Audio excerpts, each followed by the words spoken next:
Hey guys, my name is Tommy. Welcome back to the channel. Today the Forgotten Race review is going back underwater with a monstrous race that's been with us since Dungeons & Dragons has been with us. As far as Pathfinder is concerned, this guy first appeared in the original bestiary, given player character stats in Blood of the Sea. Let's talk about the Sahuagin. So as I just said, the Sahuagin have been with us for as long as we've had Dungeons & Dragons. They were created by a guy named Steve Marsh, who claimed that an episode of the Super Friends was the original inspiration for these guys. The first published version of these guys appears in the 1975 Dungeons & Dragons supplement Blackmore by Dave Arneson, where they are described as devilmen of the deep. They go on all across Dungeons & Dragons, starting out as these devilmen, until Basic Dungeons & Dragons 1986 introduced them as Sharkkin. And on from there, these guys appear in every single solitary edition of Dungeons & Dragons, all the way up to present day in 5th edition. In Pathfinder, the Sahuagin, sometimes referred to as a sea devil, is the most populous aquatic race to dwell upon Golarion's ocean floor. They appear as a cross between humanoids and fish. Basically, we're looking at a 7-foot-tall humanoid with 2 arms and 2 legs, as well as a tail which ends in a fish-like fin, with a head that is clearly fish-like, complete with a mouth that gapes like a fish, full of sharp rending teeth.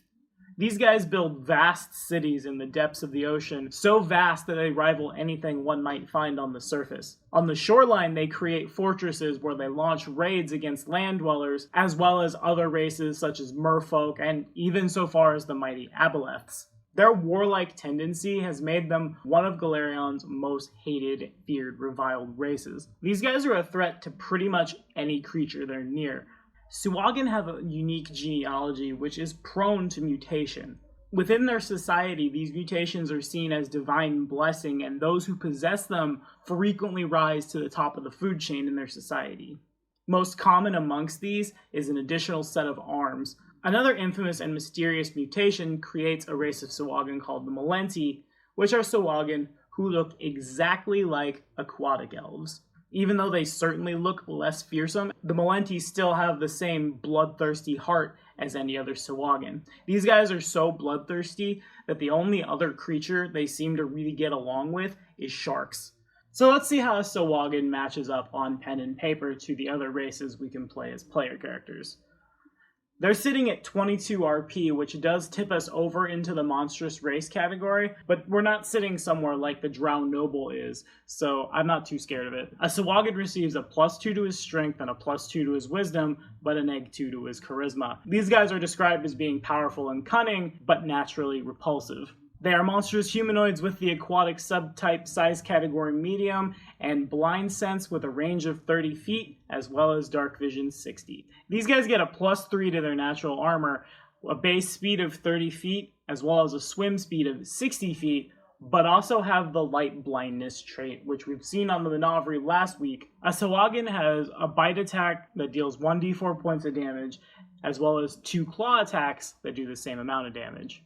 Once per day, whenever a Sahuagin takes damage, it can fly into a frenzy for 1 minute, gaining a +2 racial bonus to con and strength, but a -2 penalty to AC, essentially its own once per day Barbarian Rage.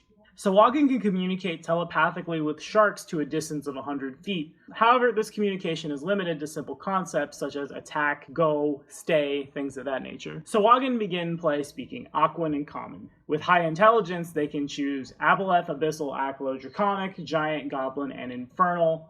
You guys know how I feel about languages in the racial traits section. If you don't, go watch some past episodes of the Forgotten Race review. So just looking at these guys, 3 things come to mind off the top of my head.